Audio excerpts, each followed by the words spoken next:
If one big government is bad, imagine how much worse two big governments would be.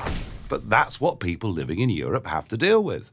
Their own nation's bloated government and the supranational government of Europe, now known as the European Union. Bureaucracy times two. How's that for a horror show? Well, actually, you've no idea. It's worse than you think. Believe me, I know, because for 17 years, I've represented South East England as a member of the European Parliament, the EU's legislative body. I was also leader of the United Kingdom Independence Party, or UKIP, where I led Britain's effort to leave the European Union. To their everlasting credit, that's just what happened on June 23rd, 2016. The United Kingdom left the European Union. The world knows it as Brexit. Brexit is a statement of national sovereignty. Don't misunderstand me. I like nations. I like borders. I like the people that live within those borders, making their own laws. But I don't like it when faceless bureaucrats make laws for nations they don't even live in. But that's what they do in the European Union. Imagine a Belgian telling a Brit how much he can charge his customers, or the reverse. The EU bureaucrats do this in a myriad of different ways, all day, every day. It is a conspiracy of the elites.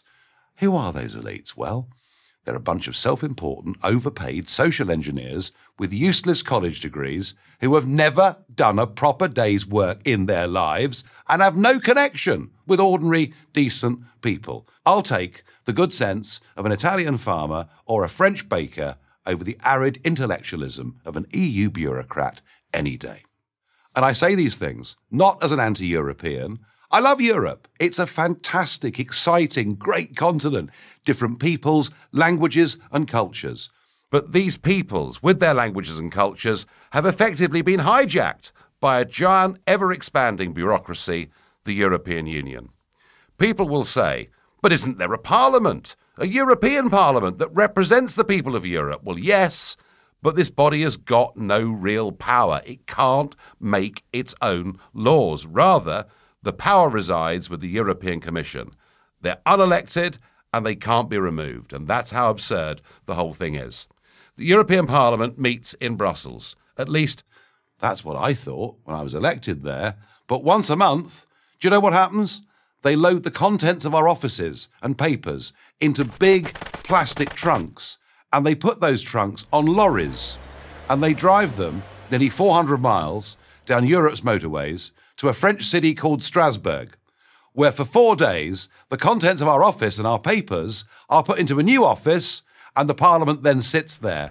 12 times a year, this back and forth happens, and this from an organisation who say they want to reduce their level of carbon footprint. This from an organisation whose accounts have not been given a clean bill of health by the auditors for the last 20 years. This, a parliament, it's more like a travelling circus. Now, all of Europe knows that it's costing nearly 300 million euros every year to move this back and forth from Brussels to Strasbourg. So why isn't it reformed? Well, the way the EU's been structured, to change that would require changing the treaties.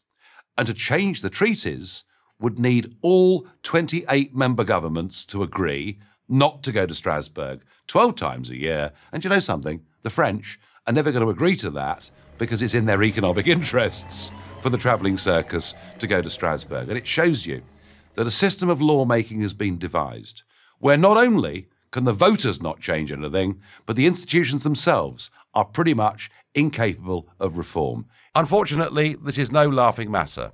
Let me give you an example my countrymen know only too well.